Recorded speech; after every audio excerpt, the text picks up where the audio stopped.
যারা যারা আমার এই ভিডিওটা অনলাইনে যারা যারা শুনছেন আমার লেকচারটা, তাদের সম্পর্কে বলি, বিশেষ করে যুবক ভাইয়ের সম্পর্কে বলি।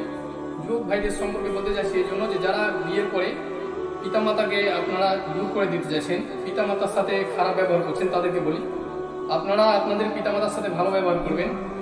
এবং আপনাদের সামনে 2 দিন পরে আমাদের ঈদ আসছে, ঈদুল আজহার ঈদ আসছে। এই ঈদের আগে আগে পিতামাতার সাথে ভালো ব্যবহার করে তাদেরকে রাগ করে থাকলে, তারা যদি কোনো রাগ করে থাকে তাহলে তাদেরকে মানিয়ে নেওয়ার চেষ্টা করবেন। কারণ একটা হাদিসের মধ্যে আল্লাহ তাআলা বলেছে, যে ব্যক্তি বৃদ্ধ পিতামাতা পাওয়ার পরে তাদের সেবা করে খিদমত করে তাদের পাপ এবং গুনাহকে ঝরাতে পারলো না, তার উপরে আমার লানত, অভিশাপ। এই জন্য বলি, ঈদে আপনাদের যারা পিতামাতাকে আপনাদের সাথে একটু রাগ করে আসে, আপনাদের সাথে হয়তো একটু দুর্ব্যবহার হয়েছে এই জন্য রাগ করে আসে, তারা পিতামাতাকে মানিয়ে নেওয়ার চেষ্টা করবেন। কারণ পিতামাতা হচ্ছে সব কিছু। বউকেও ভালোবাসবেন, পিতামাতাকেও ভালোবাসতে হবে।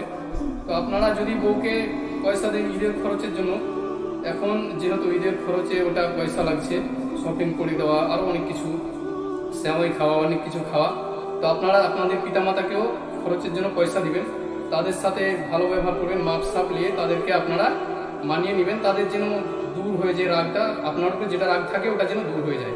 আপনি পিতামাতার ভালো দোয়া নেওয়ার চেষ্টা করবেন, আপনারা যেন পিতামাতা আপনার উপরে যেন ক্ষিপ্ত হয়ে না থাকে, এটাই করবেন। আপনার পিতামাতা যদি আপনার উপরে রাগান্বিত হয়ে থাকে, আপনার উপরে যদি নাখুশ হয়ে থাকে, তাহলে আল্লাহ তাআলা নিজেও নাখুশ হয়ে থাকে আপনার উপরে অভিশাপ করেছে, আপনার জান্নাতকে দূর করে দিয়েছে। যদি পিতামাতার সাথে খারাপ ব্যবহার করে, আপনার জন্য জাহান্নাম রয়েছে।